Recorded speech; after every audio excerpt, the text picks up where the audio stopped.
Hi, this is Chest High Walls with the second part of my gamepad setup videos.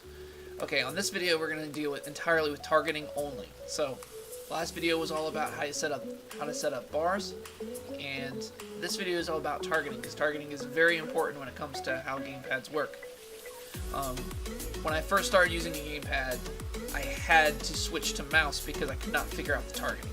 And targeting is incredibly difficult to grasp with a gamepad, especially because you don't have the precision of a mouse.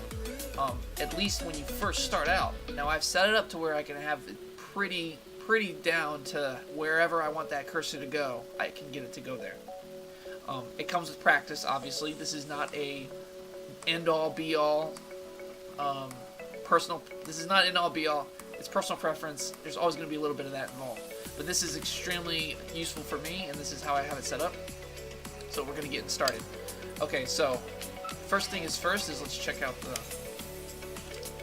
the targeting, the filters. Filters are where your targets will go depending on certain conditions. Those conditions are whether or not you are switched between your targeting right here. Your filter targets are right here. Okay, so Y is all, B is enemies, A is party, X is friends. Now, so all is everything. I've got my little Tomberry friend here. He's going to help demonstrate. So I've got enemies and my little pet right there. You've noticed that it's going to that one too. Now it's not going to me. If there was other people here, it would go to them as well, because this is all. Now, enemies, if you notice, it's not going to my little Tomberry friend. And party, if my party was here, it would be going to them. I can't move it, I can only go to me. Friends, again, if there's friends around, I don't have any friends right now, so it's not going to anything. Not even myself. Because I'm not even my own friend. Oh, never mind, I went to it. Okay, I am my own friend. Okay, so now that we got that set up, let's go back, and we'll go how I have my stuff set up. Okay, target cycling is what you want. You're going to want to enable target cycling no matter what. Okay, now, when weapon is sheathed, everything is game. This is how I have it set up. Of course, this is customizable, but this is how I have it set up. So when the weapon is sheathed, everything is fair game. So I'll show you. Sheathed. My little Tonberry friend gets involved. Now I have it set up to where when I click my sheath, or when I click my target, I can move around like that. That is, I'm going to go over that in just a second, but pressing B will deselect them, and then I can draw my weapon, how I have it set up. Again, I have clicking in the left thumbstick as sheathing and unsheathing, but you can set that up however you like.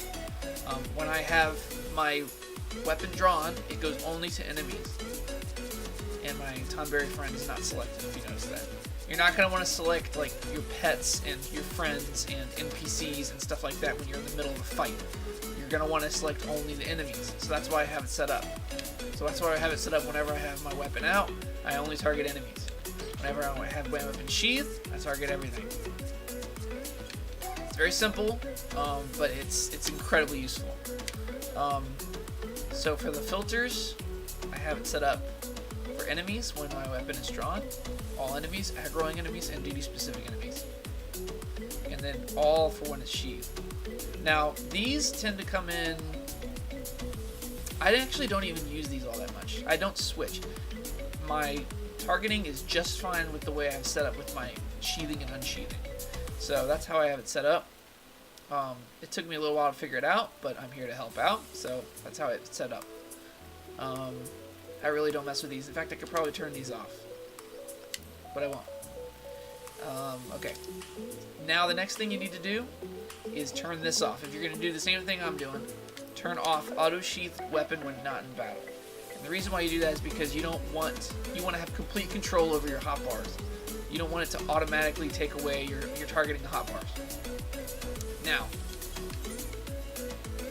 Now with all that being said, the biggest hurdle that this setup is going to give you is that when you draw and when you sheathe, it's going to change your hotbars. Now, a lot of times I'll be in the middle of a fight, and for whatever reason, my mechanics or whatever, my weapon will be sheathed, and that changes my hotbar. And I'll be trying to attack, but I'll be waving it. because I'll be like, okay, why is my weapon still not going off? Oh yeah, my weapon was desheathed. My weapon was sheathed, and now I gotta get it back. Now, the problem with that is, when I unsheath my weapon, which is the left thumbstick, it doesn't unsheath my weapon. It targets them, or it locks target on them. So I have to press B, which deselects them, draw my weapon, then hit A again to select them. Now, in the heat of battle, when you're first starting out with this setup, it's going to get frustrating because you're going to be in the middle of a fight and you're going to realize you can't do anything. And you're going to be like, oh, what's going on? What's going on? So, it takes practice. It took me a little while to figure it out, but I've actually gotten to where I can very quickly deselect, draw, and then select again. And I can tell when it's happening, and I can switch. Again, there are those moments where I'll be like waving at them for a second, and then realize it, and then switch, and then I'm good again. So, I almost don't want to recommend this setup, but again, I found it to where it's super easy to grasp when I'm fighting. There are situations, it's rare that happens, so that's why I'm still going to recommend it. It's rare that there's a mechanic or something that sheathes your weapon in a fight, but it does happen. So it's to keep in mind. It's good to keep in mind when you're realizing you're waving at somebody or like sprinting instead of like fighting. Deselect, unsheath your weapon, and then select again. I have not found a better way of doing this. I haven't found. There might be a way to macro it to where you automatically untarget something when your weapon is sheathed, so that you can you can redraw it. That sounds like something that would be a really great macro. I haven't gone into that. So maybe one of you viewers can figure out that macro, and please, by all means, put it in the comments below, because that would be a really great macro. But I've learned to make do.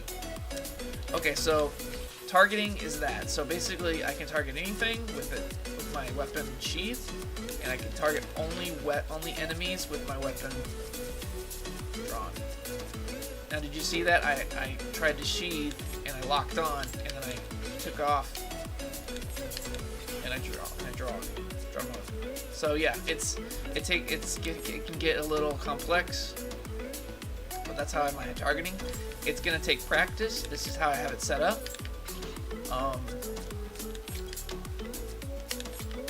So yeah, it just takes practice.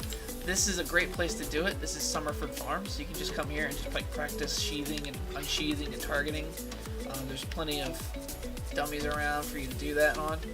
Bring out a minion to test it. So yeah, that's really about targeting. If you have any further questions or anything like that, just mention it in the comments below. I'll be sure to answer it.